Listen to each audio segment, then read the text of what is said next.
Hey everyone, Tony D and the Piney podcast. Well, what's going on Saturday? Well, of course, there's only been 400 new cases today.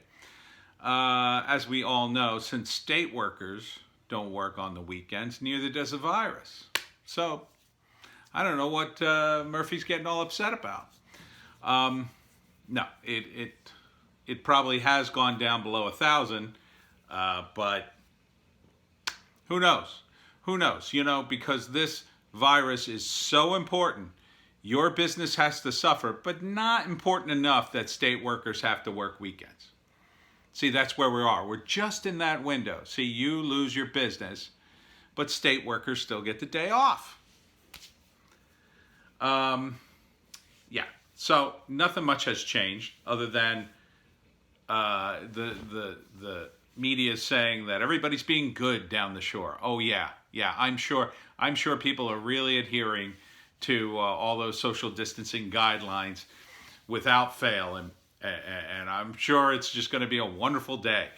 The science says that it's not that big a deal.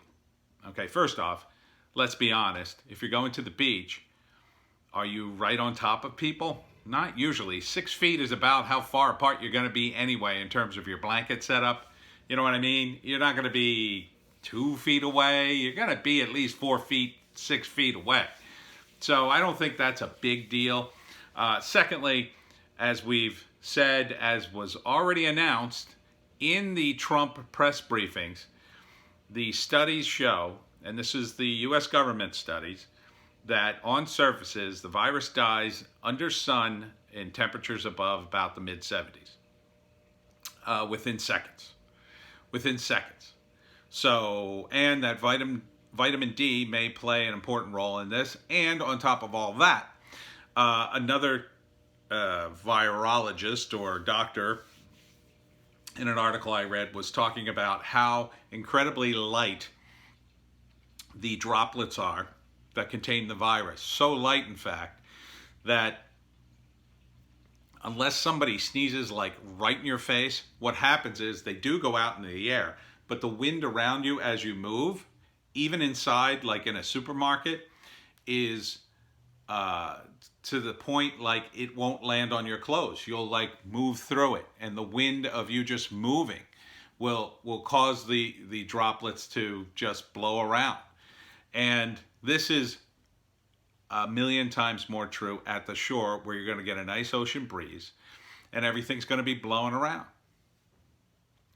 So the sun, the wind, the weather, the increase in vitamin D, all these are going to be huge factors in keeping people from getting sick. On top of the fact that they will probably social distance and wear a mask if they have to go into a place. That's all we really needed to do. Even if Phil had done the sensible thing and just said, you know what, go to the beaches, it's fine. Just try to, social distance or whatever. People would have done it anyway. They would have asked nicely, because that's the way people are 9 times out of 10. Yeah, there would have been a few a-holes that would have said, F you, you move. But those people are very rare, okay? And plus, we're coming out of a crisis, and people tend to be a little more sensitive. Even jerks. Even jerks are going to be like, well, everybody's going to be all amped up about this. So you got to be cool. Now, that's not to say that there aren't any dangers. Certainly, if you're 70 and above, you should not be going to the beaches. You should be trying to still stay home until there's a suitable vaccine. And you should keep your risk to a minimum. But if you're under the age of 50, there is almost no risk. I mean, the risk is so low.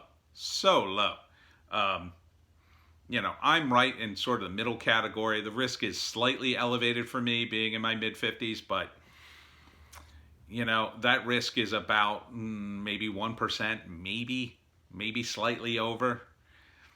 And that's a risk that, I mean, really, am I supposed to stay cooped up the rest of my life just because of that? I would like to go to the store, please. I would like to get my hair cut, please. I can't do any of that. I can't live my life.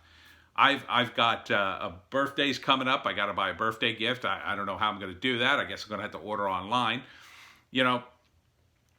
there's a new Democrat running for one of the districts. I forget her name. I think she's related to the Kennedys, and they're touting her and her stance against corporations, but for people. Yeah, I wonder how much the Democrats are for people in this environment where corporations get to continue to make millions and millions of dollars and local businesses get flattened. I don't see the problem here, Phil. I mean, is this really part of the game plan here? Just to crush local businesses until there's nothing left but Walmart and Target and all the big stores? Because even though you can't go to the boardwalk to buy sunglasses or suntan oil or any of the normal stuff you would buy on the boardwalk, just a few blocks over is Walmart, and you can buy all that crap. So what are you really doing here? You're allowing Walmart to take those customers. You're allowing Walmart, oh, well, Walmart, see, they can social distance. See, a guy who's got a store on the boardwalk, oh, we need special rules for him. We got out the rules very quickly, you see, and Walmart never really closed. But you, with a struggling business on the boardwalk, well, you know, it's complicated all of a sudden. Yeah, it's complicated because that guy can't send a team of lawyers to make your life a living hell, Phil. So I don't know what's going on at the beaches, but I'm glad to see people are out and about. The science also indicates that the lockdown, at least after a certain point, was actually damaging. More people got sick in some cases for being locked down. Now, whether that's an air thing, an air quality thing, too many people being indoors, or just too many people not being in the general environment, because there is data that suggests that every day you encounter viruses and things that your body just immediately shrugs off, and that keeps you healthy. That keeps you healthy being in circulation like that. And by keeping everybody locked down, that kind of hurt everybody's immune system to a degree. But by funneling them into the major corporations and the big stores, the big box stores, you actually probably raised the risk that they would get the virus, because where else were people going to go? Where else was I going to go for groceries? I was ordering online for weeks just to keep out of those stores until I finally couldn't take it any longer. Another thing in South Jersey is churches are trying to open. One church in particular in Berlin, New Jersey. South Jersey represent. Good for you guys. Opening up, defying the order. So now Murphy's going to have to close down a church. Let's see how goody two-shoes he looks after he lays the hammer down on a local church and drives them out of business. What next, Phil? Maybe you'll, I don't know, arrest a bunch of orphans for not social distancing, or, you know, what next for King Phil, Tyrant Phil? How long before you get the message? Speaking of messages, there is an online petition. I know, online petitions, they don't really do much. But, you know, you get a lot of signatures.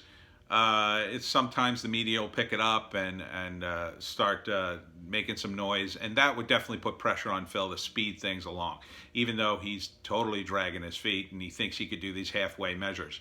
So I'll put the link in the description of this video if you'd like to sign the petition to impeach Phil Murphy as governor of New York, to send a message that he's kept the lockdown going on too long, and you shouldn't keep it down. Mr. I know so much about science. Oh, you know, that gym, the Atlas gym, that place is a petri dish for viruses. Yeah, now you're a scientist. You know, you're talking about a group of healthy people who exercise. Most will be under the age of 50, I imagine, and have literally less than 0.01% of getting the virus. So let's drop the act, Phil. This is about you and your power and your national party trying to hurt Trump. I mean, that's what it's about, right? So sign the petition if you can, and again, send some emails to Phil. Just keep the pressure on, and eventually he'll crack. It's starting to. Actually, you can also write your local media outlets for what good that'll do. The Star Ledger, one of the reporters, has an opinion piece that says the power has gone to Murphy's head, And so it begins. It begins, Phil Murphy, your downfall.